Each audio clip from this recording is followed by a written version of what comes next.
আমার হাতে রয়েছে এখন বর্তমানে একটি ভেলিগুড়, একটি নয় মূলত অনেকগুলো।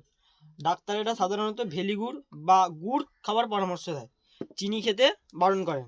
হোয়াইট পয়জন, চিনিকে হোয়াইট পয়জন বলা হয়। মূলত আখের গুড় থেকেই ভেলিগুড় তৈরি হয়, আবার চিনিও তৈরি হয়। আখের গুড়কে ফুটিয়ে প্রথমে চিনি বের করে নেওয়া হয়, সালফারলেস চিনি, যাতে সমস্ত নির্যাস ভিটামিনস মিনারেল সমস্তই ভেলিগুড়ের মধ্যে চলে আসে, আর ফিল্টার হয়ে পরিশোধিত হয়ে চিনি তৈরি হয়।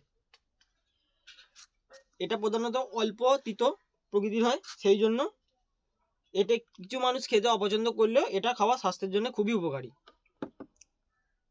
এইটিকে আবার ফিল্টারিং করে পরিশোধিত করে মার্কেটজাত করা হয়, এবং সেটি সম্পূর্ণরূপে মার্কেটজাত হয় ভেলিগুড় নামে। এবং যেটি থাকে অর্থাৎ গাদ বা পরিশোধিত যে অংশ, যে নির্যাসটা থাকে, সেটি প্রধানত চিটাগুড় নামে পরিচিত, যেটা সাধারণত তিতা হওয়ার জন্য গরুকে খাওয়ানো হয়। ভেলিগুড়ে অতিরিক্ত পরিমাণে সুক্রোজ থাকে এবং গুড ফ্যাট থাকে, যা মানব শরীরের জন্য খুবই উপকারী একটি উপাদান।